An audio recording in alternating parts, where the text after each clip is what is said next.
Hello members, today I'm going to talk to you about divots and where we take a divot and which clubs we take a divot with. No divot with a driver, 3 wood, 5 wood, 7 wood, possibly, rescue wood most certainly. You want some form of contact with the ground with your rescue woods. I play a 24 degree lofted rescue wood to get me out of all the rough grass which I occasionally find myself in off the tee. But I also like it when I'm playing off bad lies, playing out divots and what have you, then I'll definitely have the intention of making contact with the ground and taking a divot. If you play a long iron, a 3, 4 or 5 iron, a very minor divot, if any divot at all. From 6 iron through to 9 iron, we certainly take a small divot, and pitching wedge, sound wedge and your lob wedge, again, we take a little bit of divot out of the ground. Interestingly, the two best iron players of all time, Jack Nicklaus and Tiger Woods, both took very shallow divots, and indeed Jack Nicklaus took sometimes no divot at all with his irons, even the short irons. He would clip the ball clean off the turf and just get a little bruising of the grass to fly up. He wouldn't take any of the actual soil underneath the ball away. So we're not looking for thick, steep, chopping divots which jar the wrists or make big dents in the earth. We're looking for a grazing action, or like bruising action on the turf, and it's always after the ball. So this line of tee pegs here represent where the line of the ball is now. I'm hitting down towards the 18th green here. As I set myself up, butt the club into the left hip socket for every shot you hit.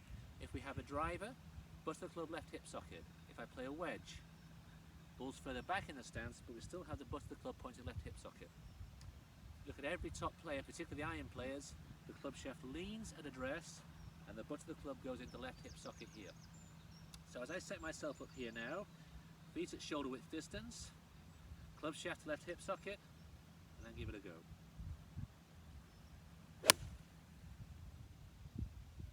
Now look where I've finished here. I'm way after the ball. And that shows there, that's the line of the tee pegs and where the golf ball was. No contact with the turf until a good inch after the ball, and the deepest part of my divot is just about here. That divot's no size at all, it's a very shallow divot. Because I've moved forwards, my divot takes place after the ball. You will not see a good player off their back foot. Every good player moves forwards into the shot, particularly with the iron clubs. So how do we make that happen?